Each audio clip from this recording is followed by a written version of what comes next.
6 9 10 9ပဲပေါ့နော်အဲ့ဆိုရင်ကျွန်တော် sandwich winding ဖြစ်သွားမယ်သူ့ကျွန်တော် pin number 1မှာပြန်ဆုံးမှာပေါ့နော်အပြီးသွားရင်ကျွန်တော်တိတ်ရင်နဲ့ပြန်ဖုံးလိုက်မယ်အဲ့ဆိုရင် तू က3ကနေစတယ်1မှာဆုံးတယ် secondary ကကြတော့ဟိုပါပေါ့နော်9ကနေစတယ်10မှာဆုံးတယ်ပေါ့ဒီ coin တွေအားလုံးကတော့ကျွန်တော်တို့ဒီအားလုံးကတော့ညာရစ်ပဲရစ်သွားတာပေါ့နော် secondary ရော primary ရောညာဘက်ကိုပဲတစ်ဖက်တည်းရစ်သွားတာပေါ့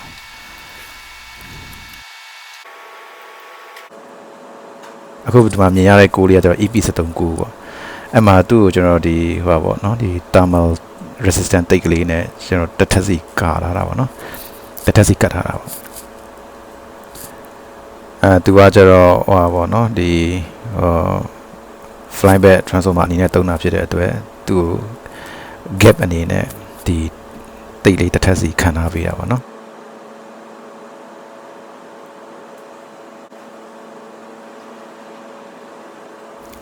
အလေဥတိုင်းမှာတစ်ခုဘေးမှာ3ခုပေါ့နော်အဲ့လိုမျိုးတိတ်နဲ့ကာထားပေးရပါအခုအားလုံးပြီးသွားပြီဆိုရင်9နှစ်ခုတင်းတင်းလေးဖြစ်သွားအောင်ကျွန်တော်တိတ်နဲ့ဆွဲကတ်လိုက်မယ်ပေါ့နော်အခုဒါလေးပြီးသွားပြီဆိုလို့ရှိရင်တော့ကျွန်တော်တို့သူ့ရဲ့ဒီ inductance လေးကိုတိုင်းကြည့်မယ်အခုပထမဆုံးဒီ primary က50 microhenry ရှိမယ် secondary ကကျတော့ကျွန်တော်တို့ဒီ10 microhenry လောက်ရှိမယ်ပေါ့နော်ခုလိုတော့စေတာ primary က50pin number 1နဲ့3ပေါ့နော်secondary ကကျတော့10 microhenry ရှိမယ်နော်သူရဲ့ဒီတန်ဖိုးကျွန်တော်ခြာရေးထားလိုက်မယ်9က EP 73 primary အပတ်ရည်ကကျတော့ကျွန်တော်က9 plus 9ပေါ့နော် sandwich winding တူတယ်ကတော့18ပတ် secondary ကကျတော့ကျွန်တော်တို့10ပတ်ရှိမယ်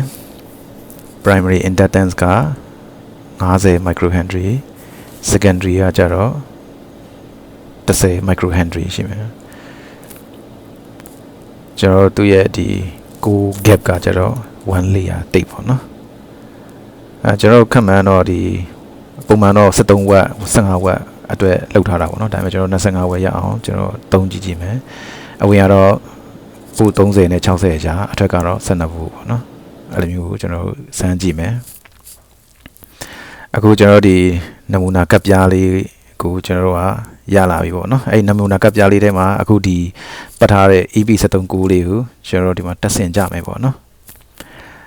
ဒီကက်လေးကတော့ပုံမှန်ဆိုရင်ကျွန်တော်တို့ခုနပြောသလိုမျိုးပဲ73 volt 73 watt 15 watt ဝန်းကျင်ကိုပဲအဓိကလောက်တာပေါ့နော်တကယ်လို့120လောက်ထိသုံးချင်တယ်ဆိုရင်တော့ကျွန်တော်တို့ဒီကပ်ပြားကိုကျွန်တော်တို့ပန်ကာနဲ့အေးပေးဖို့လိုတာပေါ့နော်သူကကျတော့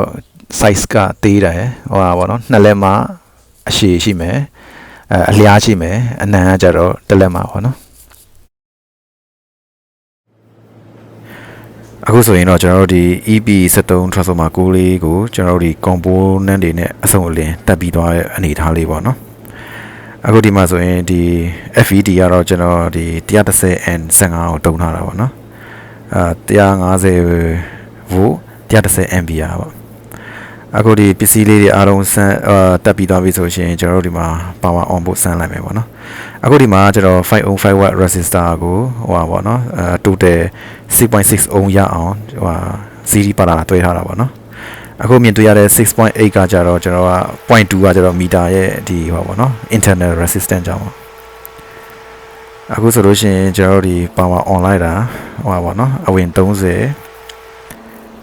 အဝင်ကတော့30ပေါ့နော်အခုဆိုရင်အထက်ကိုတိုင်းကြည့်မယ်အထက်ကကျတော့ကျွန်တော်တို့ဒီ73ခွဲပေါ့နော် 13.5 volt ရှိမယ်အခုဒါနည်းနည်းပြန်မှအလင်းစုလို့နည်းနည်းရွှေ့ရမှပြန်တိုင်းကြည့်မယ်ပေါ့နော်အဲဆိုအဝင်က30ပေါ့အခုကျွန်တော်ဘို့အဝင်ဘို့တင်လိုက်မယ်ပေါ့နော်အခုဆိုရင်အဝင်ဘို့က60အထက်က 13.5အဝင်ကကြတော့60ပေါ့နော်အခုကျွန်တော်တို့ဒီလုတ်ကိုချိန်ကြည့်လိုက်မယ်အခုလုတ်ချိန်တဲ့အချိန်မှာ 13.1 အဝင်ရှိမယ်အထွက်ရှိမယ်အဝင်ကတော့30ပေါ့နော်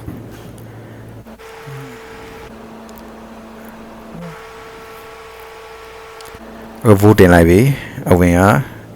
60အောက်ဘက်က13.3ပေါ့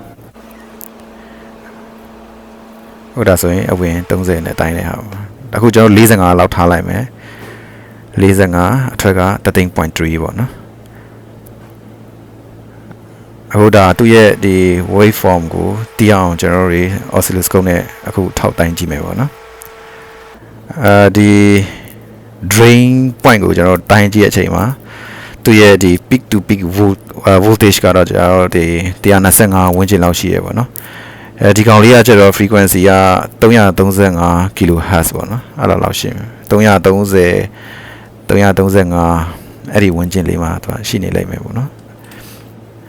အဲ့တော့ကျွန်တော်တို့ဒီ output volt 73 volt resistance က 6.6 အနေနဲ့ကျွန်တော်တို့တွက်ကြည့်မယ်ဆိုလို့ရှိရင်ဒီ v square by r ပေါ့နော်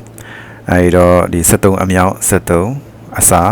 6.6 အဲ့ဆိုရင်ကျွန်တော်တို့ဒီဟောပေါ့နော်25 watt လောက်ရတာပေါ့နော်ကျေးဇူးတင်ပါတယ်